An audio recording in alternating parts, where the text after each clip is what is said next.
Hello dear. आज हम लोग बात करने जा रहे हैं भारतीय संविधान की अनुसूचियां।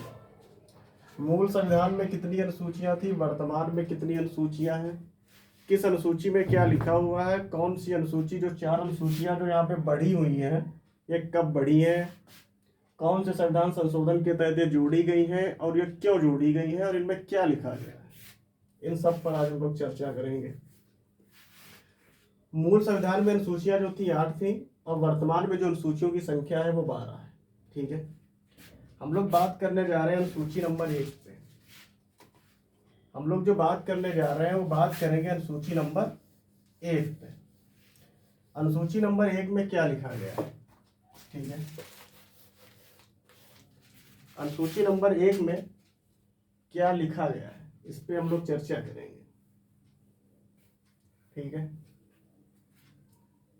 अनुसूची नंबर 1 में क्या लिखा गया है?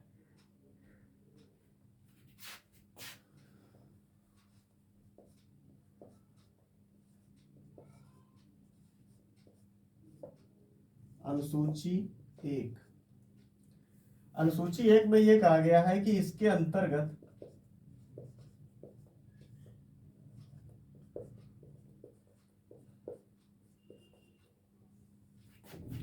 भारत के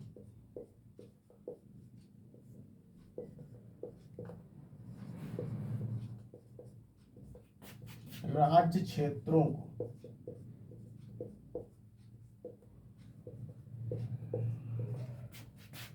परिभाषित किया गया है।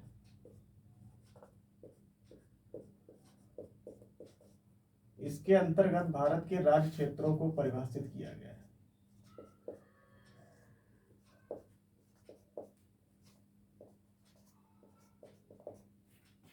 इसके अंतर्गत जो है भारत के राज्य क्षेत्रों को परिभाषित किया गया है। ठीक है, एक्चुअली ऐसा था कि अगस्त 2019 अगस्त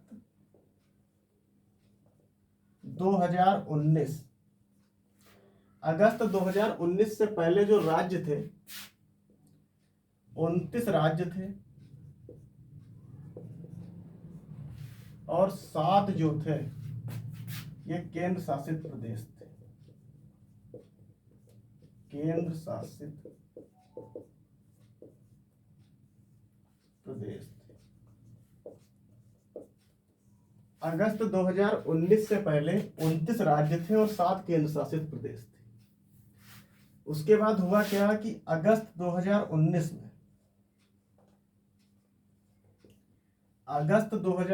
में ये कानून आया कि जम्मू कश्मीर और लद्दाख को विभाजन के लिए कानून आया। अगस्त 2019 में जम्मू कश्मीर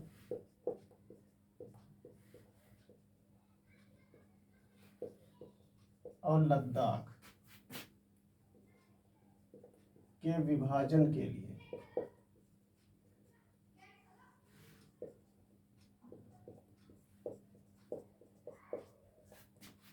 कानून लाया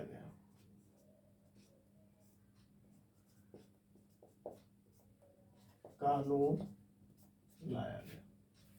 अगस्त 2019 में जम्मू कश्मीर और लद्दाख के विभाजन के लिए कानून लाया गया और ये कानून जो था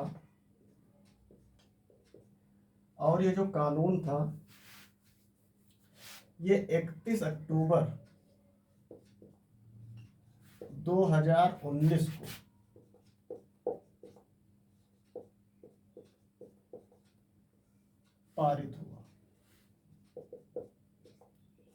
पारित हुआ और जम्मू कश्मीर और लद्दाख को केंद्र शासित प्रदेश बना दिया गया।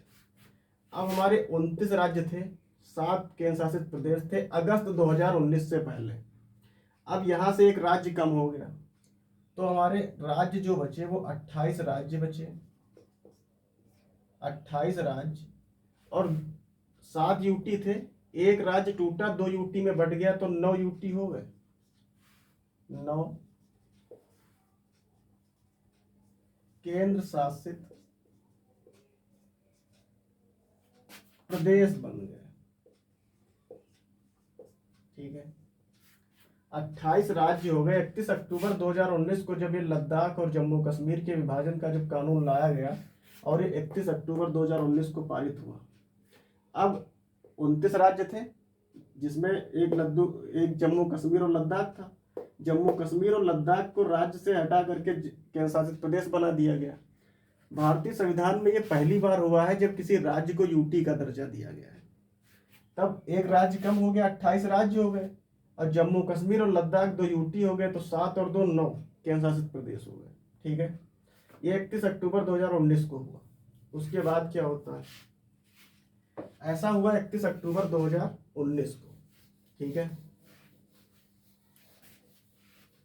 31 अक्टूबर 2019 को जो है 28 राज्य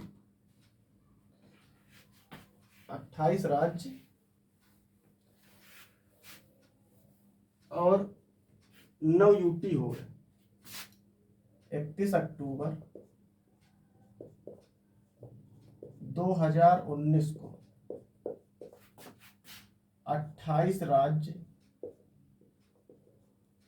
28 राज्य और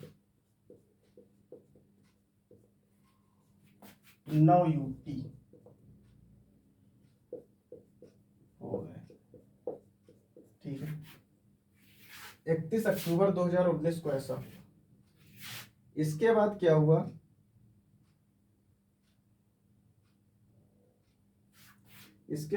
हुआ, कि दिसंबर 2019 में यह कानून लाया गया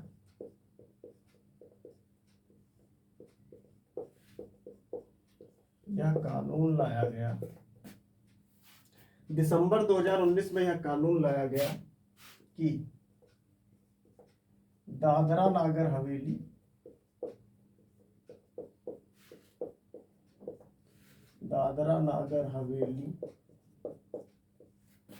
और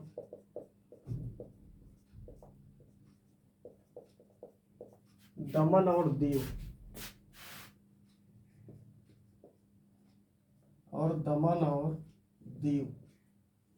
के विलय के लिए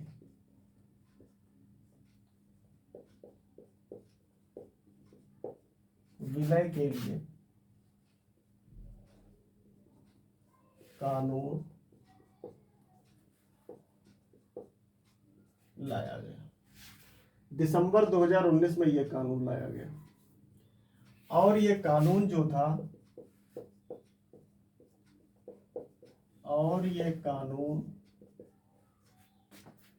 26 जनवरी 2020 को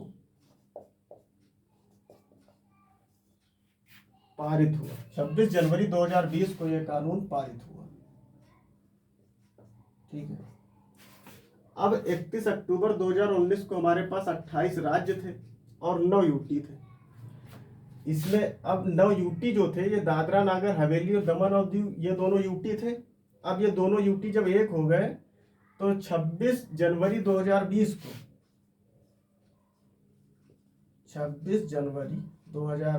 को 28 राज्य और 8 यूटी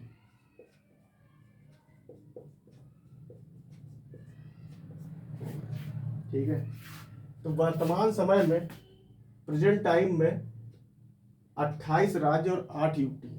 ठीक है, अब आगे बात करते हैं अनुसूची 2 में क्या कहा गया। अनुसूची 2 में ऐसा पहली बार हुआ है भारतीय संविधान में जब किसी राज्य को यूटी में कन्वर्ट कर दिया गया। जम्मू कश्मीर लद्दाख एक राज्य था जिसको यूटी बना दिया गया।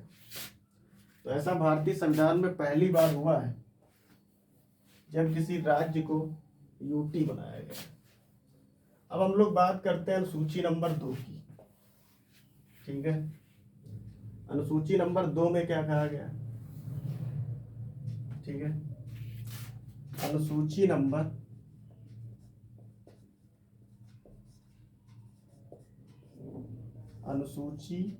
2। ठीक है।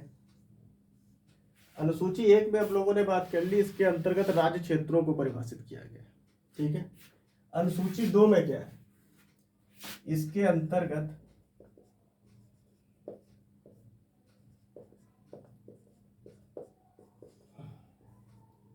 विभिन्न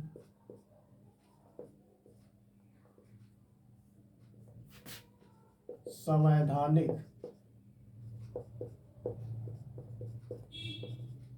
इसके अंतर्गत विभिन्न संवैधानिक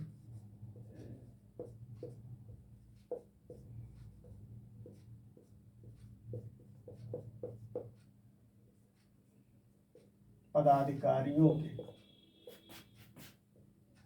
वेतन का उल्लेख, वेतन तथा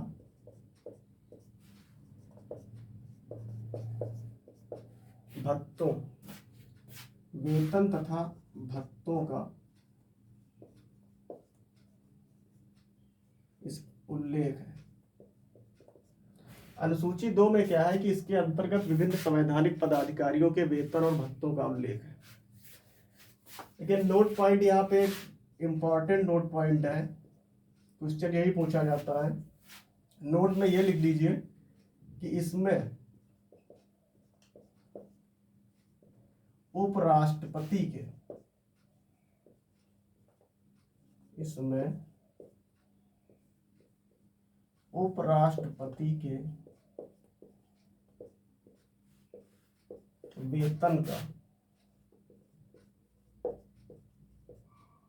उल्लेख नहीं है। और भी जितने संवैधानिक पदाधिकारी हैं उन सबके वेतन और भत्तों का उल्लेख है, लेकिन उपराष्ट्रपति के वेतन का उल्लेख नहीं है। भारतीय संविधान की अनुसूची 2 में उपराष्ट्रपति के वेतन का उल्लेख नहीं है। क्यों नहीं है?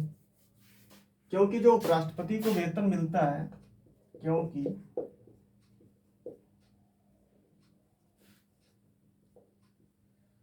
उपराष्ट्रपति को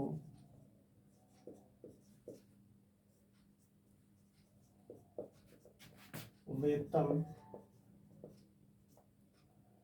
उपराष्ट्रपति,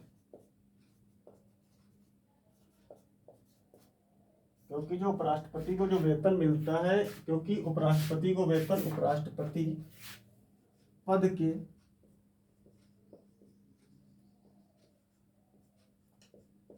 रूप में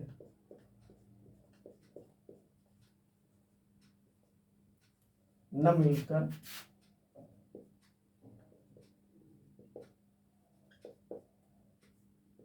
राज्यसभा के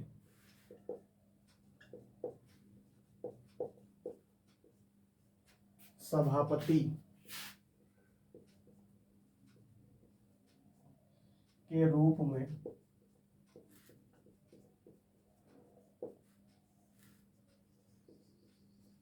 ठीक है, उपराष्ट्रपति को जो वेतन मिलता है वो उपराष्ट्रपति पद के रूप में नहीं मिलता है, उसको राज्यसभा के सभापति के रूप में मिलता है। उपराष्ट्रपति को जो वेतन मिलता है, उपराष्ट्रपति को जो वेतन मिलता है वो उपराष्ट्रपति पद के रूप में नहीं मिलता है, उसको जो वेतन मिलता है वो मिलता है राज्यसभा के सभापति के रूप में। ठीक है। तो अनुसूची 2 में जितने भी संवैधानिक पदाधिकारी हैं उन सब के वेतन और भत्तों का उल्लेख है, लेकिन उपराष्ट्रपति के वेतन का उल्लेख अनुसूची 2 में नहीं है। ठीक है, क्योंकि उसको जो वेतन मिलता है वो राज्यसभा के सभापति के रूप में मिलता है। ठीक है, अनुसूची 2 की हम लोगों ने बात कर ली। अब आती है अनुसूची नंबर 3। अनुसूची नंबर 3 में क्या कहा गया है? अनुसूची नंबर 3,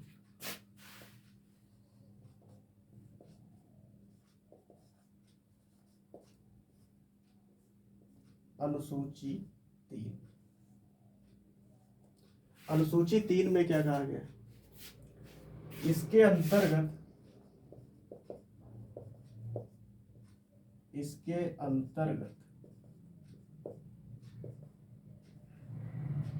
विभिन्न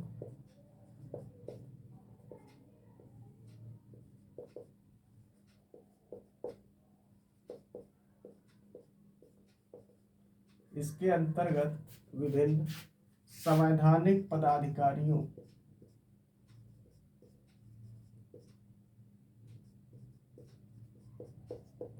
इसके अंतर्गत विभिन्न संवैधानिक पदाधिकारियों द्वारा ली जाने वाली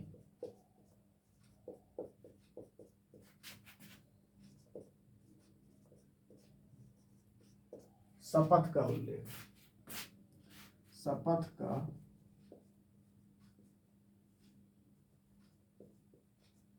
इसके अंतर्गत विभिन्न संवैधानिक पदाधिकारियों द्वारा ली जाने वाली शपथ का उल्लेख। इसमें भी एक नोट पॉइंट करके लिखना है, नोट पॉइंट डाल के ये लिख लीजिए, इसमें राष्ट्रपति,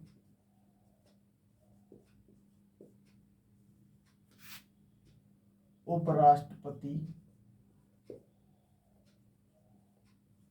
इसमें राष्ट्रपति, उपराष्ट्रपति का राज्यपाल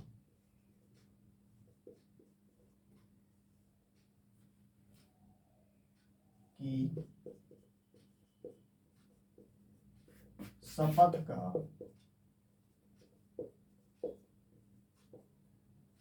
उल्लेख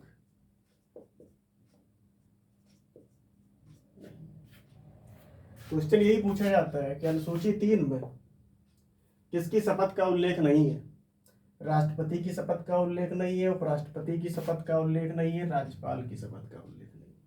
बाकी जितने भी पदाधिकारी हैं, चाहे सुप्रीम कोर्ट का जज हो, चाहे हाई कोर्ट का जज हो, सीएजी हो, सीजीए हो, कोई भी हो, बाकी सबकी शपथ का उल्लेख है, जितने भी संवैधानिक पद हैं। लेकिन राष्ट्रपति, उपराष्ट्रपति और राज्यपाल, इन तीनों की शपथ का उल्लेख नहीं है।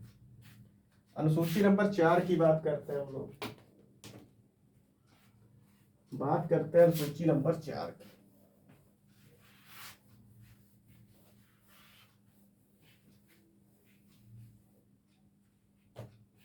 अनुसूची नंबर 4,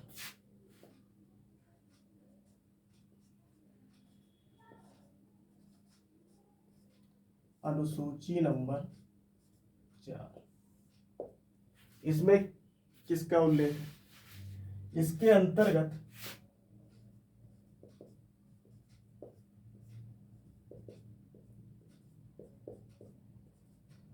अंतर्गत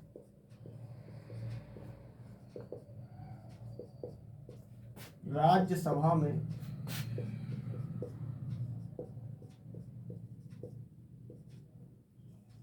निर्वाचित होने वाले, इसके अंतर्गत राज्यसभा में निर्वाचित होने वाले स्थानों का आवंटन, इसके अंतर्गत राज्यसभा में निर्वाचित होने वाले स्थानों का आवंटन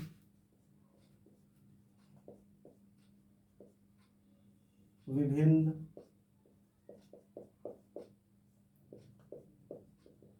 राज्यों में किया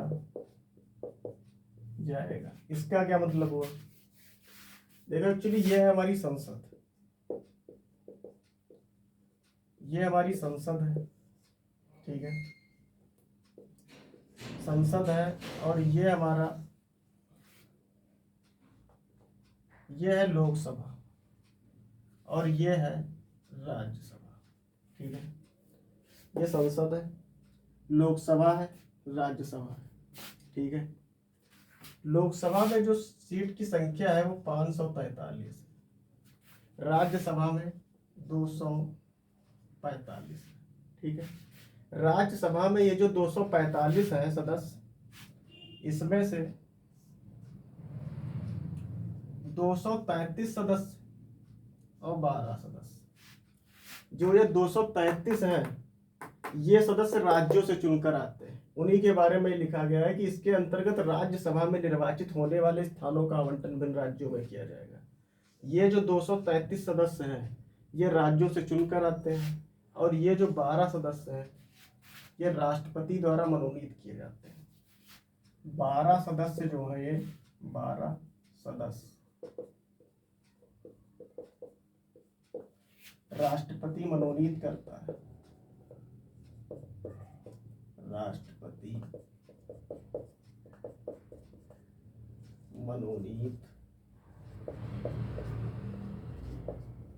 करता है और ये 233 जो है सदस्य ये राज्यों से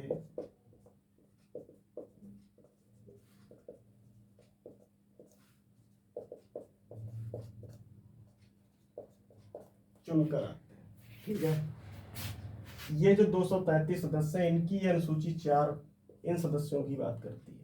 इसके अंतर्गत राज्यसभा में निर्वाचित होने वाले स्थानों का आवंटन विभिन्न राज्यों में किया जाएगा। ठीक है, अनुसूची 4 हो गई।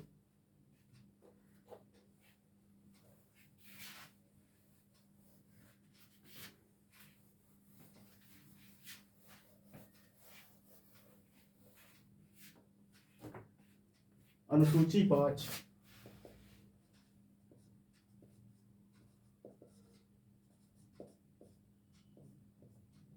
अनुसूची 5 क्या है? एक्चुअली जो अनुसूची 5 है इसके अंतर्गत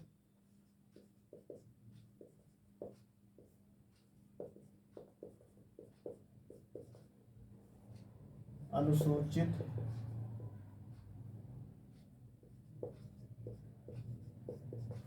इसके अंतर्गत अनुसूचित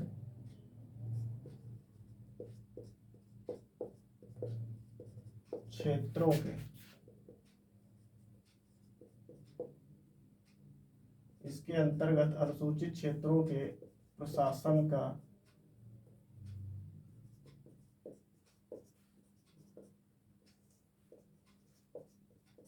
उल्लेख है। अनुसूचित क्षेत्रों के प्रशासन का उल्लेख है सूची नंबर 5 में। एक्चुअली है क्या, अगर किसी भी स्टेट में कोई ऐसा क्षेत्र है जिसको अनुसूचित क्षेत्र घोषित करना है तो घोषित जो करता है वो राष्ट्रपति करता है, लेकिन राज्यपाल के निवेदन पर घोषित करता है। ठीक है, इसके आगे की अनुसूची की बात कल करते हैं। ठीक है, अनुसूची नंबर 5 में यह कहा गया है कि इसके अंतर्गत अनुसूचित क्षेत्रों के प्रशासन का उल्लेख। इसके आगे कल बात करते हैं।